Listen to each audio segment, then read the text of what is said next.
Volta e sai com o carro de ré. O ladrão ainda bate a roda da frente antes de fugir. Já com um comparsa dentro do carro, ele foi abordado pela PM na MG5. Houve troca de tiros e os dois saíram em disparada. No bairro Goiânia, eles invadiram a contramão, bateram em carros que estavam parados, subiram na calçada e atingiram um poste. De acordo com a PM, os dois desceram atirando e saíram correndo. Os militares revidaram e acertaram Ítalo Henrique Ferreira Lourenço, de 17 anos, que foi levado para o hospital, mas acabou morrendo. O comparsa dele conseguiu fugir. 2 postes caídos sobre uma das pistas da Avenida Pedro I, em Belo Horizonte, causaram um tumulto no trânsito da região de Venda Nova nessa manhã. A nossa equipe passava por lá e registrou. Muita confusão aqui no trânsito na Avenida Pedro I, exatamente no ponto onde caiu o viaduto Batalha dos Guararapes. 2 sinais no chão, os fios caídos aqui, os carros estão desviando para poder não encostar, o trânsito cada vez mais complicado, não há sinal de nenhum agente da BH Trans, Polícia Militar, não há ninguém aqui para poder monitorar o trânsito. A gente observa ali, olha, os ônibus do MOVE parados ali na faixa preferencial dos coletivos, porque não dá para passar, olha lá, tá preso. Agora o motorista vai tentar passar. E os fios, eles vão encostando nos veículos. E a gente não sabe se esses fios estão energizados. O que a gente observa é que os sinais ali, olha ali, Valdir, é que os sinais estão piscando. 2 sinais foram arrancados do chão e um ficou tombado. Este homem, que mora perto dali, disse que por volta das 10 horas da noite desse domingo, o motorista perdeu o controle da direção no sentido Venda Nova e bateu nestes 2 sinais que derrubaram o terceiro no meio da pista. Uma caminhonete Montana veio subindo, foi fechado, pegou no que poste ali e bateu, ficou ali, parado ali. O trânsito ficou congestionado nos 2 sentidos até que agentes da BH Trans chegaram ao local e levantaram os fios com as mãos para a passagem dos carros. O pessoal da BH Trans tentando levantar agora o sinal para poder dar passagem aos ônibus. Olha, o negócio parece ser pesado. Marcos e um amigo resolveram dar uma forcinha para os agentes de trânsito. Eles cortaram os fios e as pistas foram liberadas. Esse é o nosso Brasil, né? O Brasil é esse. É o viaduto, é o trânsito desse jeito. Ninguém tem respeito por nada mais, não. Nesse caso, tem que mandar conta para quem estragou, né? A BH Trans informou que vai consertar o poste e o sinal atingidos pelo carro, mas que o dono dele receba aí a notinha depois. Os cabos já foram cobertos e, no momento, não há retenção no trânsito no local. 2 motociclistas morreram em acidentes nesse domingo, também em Belo Horizonte. A moto ficou despedaçada, o carro também estava muito danificado. O Fox subia a Avenida do Contorno, sentido Savassi. O motociclista Lúcio Pires Martins, de 52 anos, seguia pela rua Almirante Alexandrino. Ele morreu na hora. Ainda não se sabe quem avançou o sinal. Parece que o carro estava até em alta velocidade, tanto é que parou a quase 100 metros, né, após o acidente. O motorista do carro fez o teste do bafômetro e, segundo a polícia, não foi constatada nenhuma alteração. Um outro acidente também provocou a morte de um motociclista em BH. Gilberto Miranda de Ávila, de 41 anos, descia a Avenida Mendes Sá, no bairro Santa Efigênia. Ele atravessou a Andradas, bateu neste carrinho de supermercado de um morador de rua e foi parar no Ribeirão Arrudas. A polícia ainda não sabe o que causou o acidente. Estão presos 2 suspeitos de matar um homem nesse fim de semana no bairro Minas Caixa, na capital. Segundo a polícia, os 3 estiveram juntos na noite do crime na casa de um dos suspeitos, bebendo e se drogando.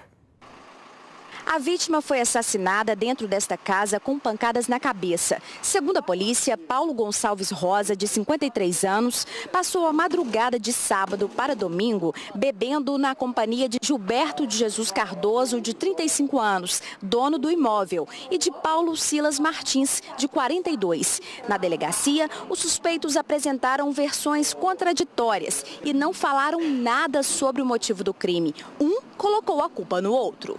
Não matei ninguém, não. Então, na verdade, quem matou foi o Paulo, aquele outro amigo seu ali? Pergunta pra ele lá. O que você acha que pode ter acontecido com o Paulo, que morreu? Ah, não sei, porque eles bebiam muito, né? Eu ficava muito na rua ali bebendo, sabe, na esquina lá. Gilberto disse que deixou a vítima conversando com Paulo no momento em que resolveu ir na casa de parentes. Eu saí lá de casa e larguei os dois lá. Mas os dois já estavam discutindo, já estavam com ruim? Não tinha discussão dentro de casa, não.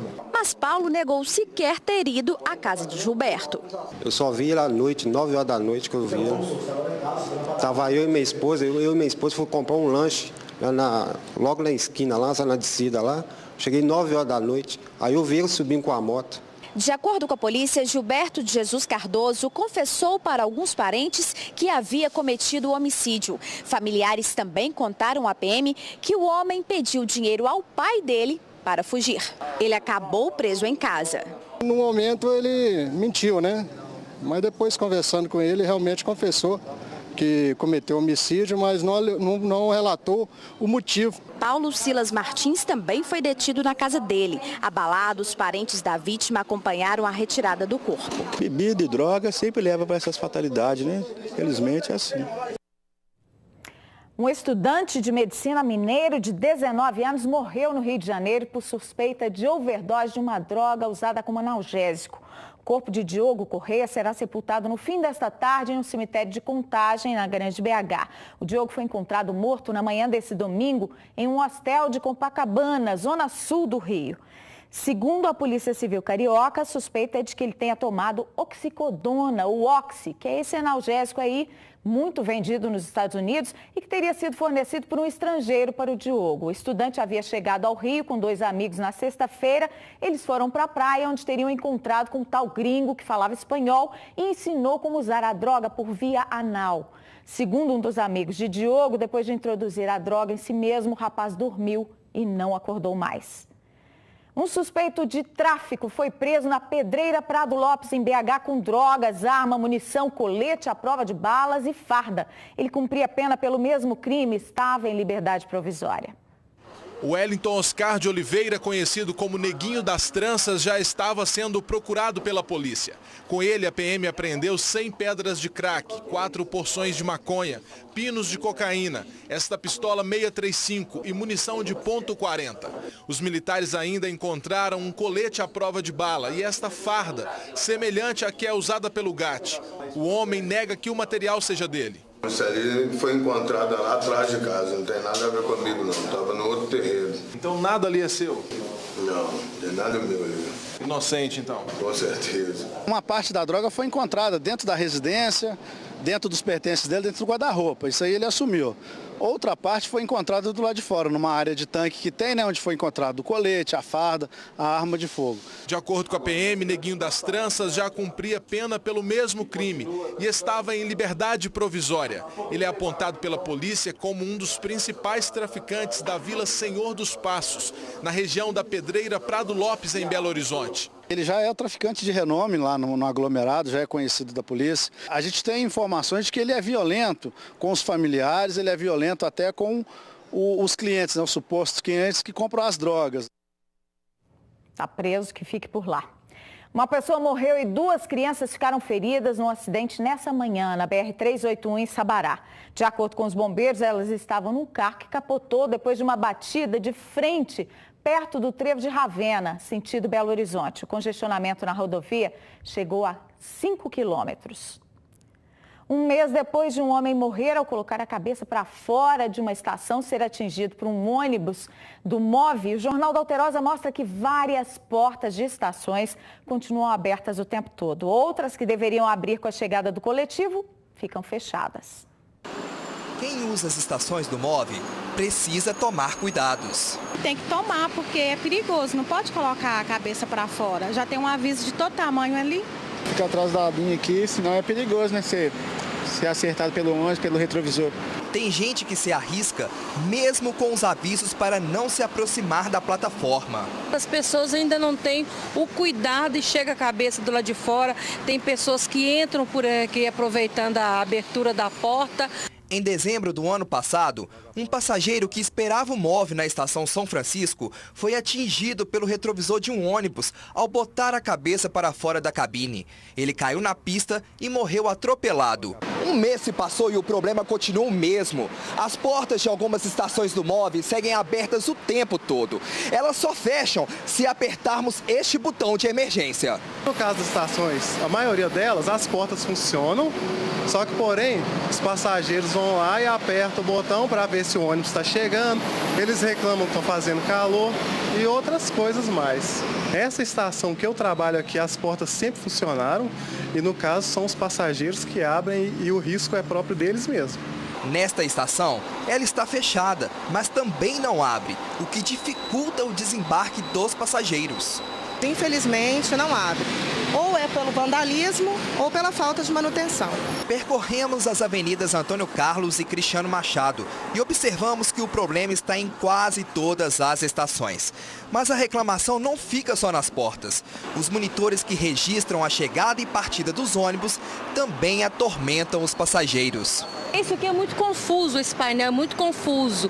Cada hora marca um horário, então você fica confuso sem saber que horário realmente que o ônibus está passando. Tem mais de 20 minutos que eu estou aqui aguardando o 5201, que demora demais da conta. E ali estava indicando quanto tempo? Quando eu cheguei aqui estava indicando, me parece, 4 ou 5 minutos. A gente espera que não aconteça nenhum outro caso, nenhum outro acidente, nem morte, né?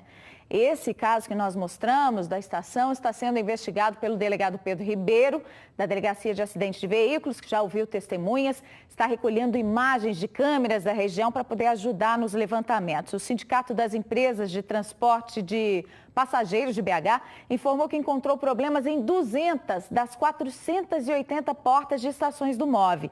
Desde o dia 6 de janeiro, técnicos estão consertando as que estão defeituosas, mas um sistema novo está sendo implantado para abertura e fechamento das portas automaticamente, depois do acionamento da porta dos ônibus. Os monitores que não estão funcionando, segundo a BH Trans, foram alvo de vandalismo. A chuva desse domingo derrubou árvores na capital. Uma delas caiu sobre um táxi com um motorista dentro. O taxista estava dentro do veículo se protegendo da chuva. Ele levou um susto quando esta árvore enorme caiu em cima do carro. E por pouco ele não foi atingido. O telefone tocou, eu liguei o carro, não consultei, e desceu esse monte de árvore. Continuei dentro do carro, não deu tempo de descer não. Seu Antônio saiu sem nenhum ferimento. O tronco se soltou por completo. Os bombeiros também foram chamados à rua Marechal Bittencourt, no bairro Gutierrez. Galhos de uma árvore caíram durante a chuva e bloquearam a pista. Hoje, outras duas árvores caíram sobre os muros de duas casas, uma no bairro Ouro Preto e outra no bairro São Luís. E a Defesa Civil, gente, divulgou um alerta para BH de pancadas de chuva com raios e rajadas de vento de até 50 km por hora, de hoje até amanhã de manhã. Veja como é que está o tempo em todo o estado.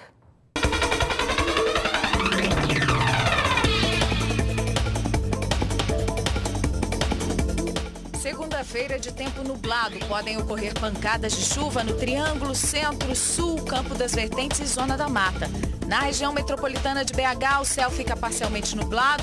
Pode chover agora à tarde. A máxima é de 28 graus em Belo Horizonte, 23 em Ouro Preto.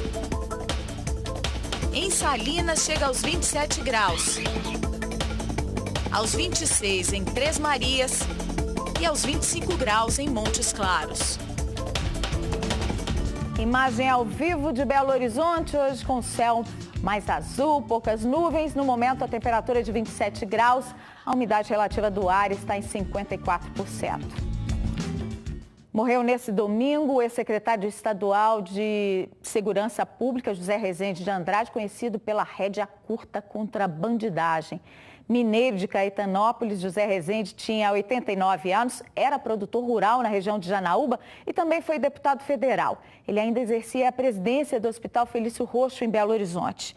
José Rezende se destacou no comando da Polícia Civil de Minas Gerais na época dos casos mais famosos de sequestro aqui no estado e também à frente da Secretaria de Segurança do Espírito Santo.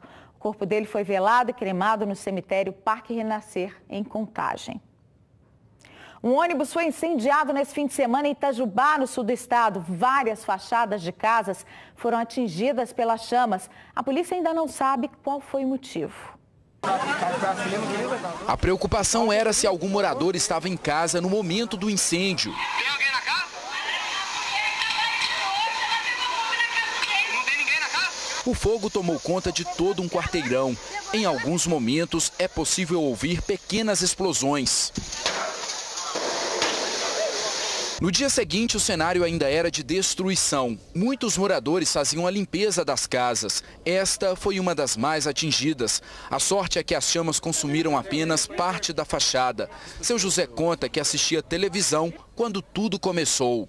Ué, que é isso? É pra isso aí, né?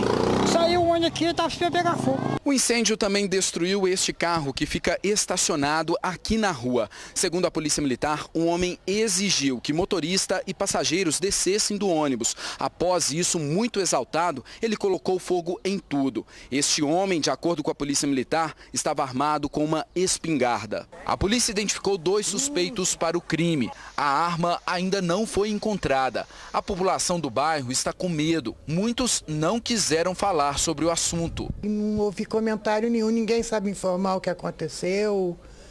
Então, é assim, a gente nunca sabe o que aconteceu. Alguns moradores disseram que a causa do incêndio pode ser pelo preço da passagem do transporte coletivo em Itajubá, ou até mesmo uma retaliação ao trabalho da polícia, que vem prendendo suspeitos de crimes no bairro.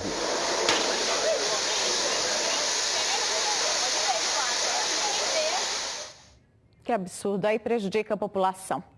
Um adolescente foi detido depois de assaltar uma padaria no bairro Guarani, em Belo Horizonte. Veja a desculpa que ele deu na delegacia. Primeiro, o adolescente de 17 anos disse que roubou para comer. Eu queria comprar biscoito para mim, queria comprar outras coisas também. Depois mudou a versão, o dinheiro seria para se divertir. Eu também precisava de dinheiro para me comprar uma linha para me soltar papagaio lá, ó. Para linha de papagaio? É, para soltar papagaio. Comprar uma... Acho que você já está muito grandinho, não? Tem um cara lá da minha rua que ele já é grande e solta papagaio. A mãe dele desmentiu tudo e ainda deu uma bronca. Tá voltando ele tomar vergonha na cara dele e virar a gente. Irmão civis, trabalhar assim, carregaria alguma coisa, não estudar. Voltar a estudar, né?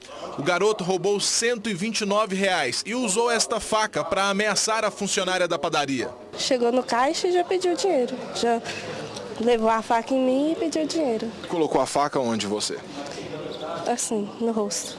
Ele é cliente lá, ficava lá, é conhecido das meninas que trabalhavam lá. O outro cliente que estava lá, ele cumprimentou. Falou. Nós fizemos um rastreamento próximo à casa dele e foi localizado num parque ecológico, no bairro São Gonçalo. E estava sentado lá nesse parque pensando o que ele fez. Este assalto é apenas um exemplo do que o comerciante tem sofrido quase toda semana. Na maior parte dos crimes, os bandidos chegam armados, rendem os funcionários, pegam todo o dinheiro do caixa e vão embora tranquilamente. Em um dos últimos assaltos, 2 jovens chegaram armados e fizeram ameaças de morte. E os criminosos ainda tiveram tranquilidade para pensar até no lanche. Mais ou menos de 15 em 15 dias tem assalto lá. E chega e anuncia assalto na cara dura. É insegurança total, né? Toda hora você é roubado. Um homem e uma mulher que vão se casar decidiram fazer a despedida de solteiros no Hemocentro de Uberlândia. Eles mandaram os convites convocando os amigos a doarem sangue e se cadastrarem no banco de medula óssea. Um convite de casamento comum, certo? Nem tanto. Essa é a história de Ellen e Lucas. Eles se casam em março, mas no final de janeiro, a despedida de solteiro será em um ambiente incomum, o Hemocentro de Uberlândia. É que o casal de servidores municipais teve uma ideia original: convocar amigos para serem doadores de sangue e se cadastrarem para o banco de doadores de medula. Eu sou a doadora de sangue e medula e tive essa experiência positiva e levei esperança para uma pessoa, né? O convite todo branquinho foi endereçado aos convidados com um saquinho e as orientações para a doação. Claro que um pedido tão diferente para uma festa de casamento não seria assim tão fácil. Ainda assim, o Lucas e a Ellen conseguiram cerca de 40 doadores para o dia da festa de despedida de solteiro, mas foi preciso convencê-los disso. Falou que é para ir para uma festa, a pessoa, não, vamos sim, agora vamos lá doar sangue, fazer o cadastro da medula óssea. Nossa senhora, dói, não vai dar pra eu ir não, vamos ver o que eu faço, eu acho que no dia não vai ter jeito. Mas é sempre assim, a gente vai dando os nossos exemplos e a pessoa fica mais tranquila e aparece lá. Se Deus quiser, vai dar certo. Em todo o país, a doação de medula tem uma fila de mais de 1.000 pessoas, todos em espera. No Hemocentro de Uberlândia, a meta é conseguir 3.000 cadastros em 2015. A doação só acontece se houver a compatibilidade. Então, a gente sabe que, apesar do banco de doadores ter crescido muito, a compatibilidade ainda é rara. Então, nesse primeiro momento, é o cadastramento, a coleta da amostra e a inclusão do nome dessa pessoa no banco de doadores. É sempre bom ajudar o próximo, né? A caridade é sempre bom. E para nós não dói nada, eu acho que também pro resto do pessoal também vai ficar bem tranquilo. Ótima ideia. Doa, depois comemora, né? Outras notícias nos noticiários de 7h20 em todo o estado. Eu volto amanhã. Boa tarde para você. Até lá.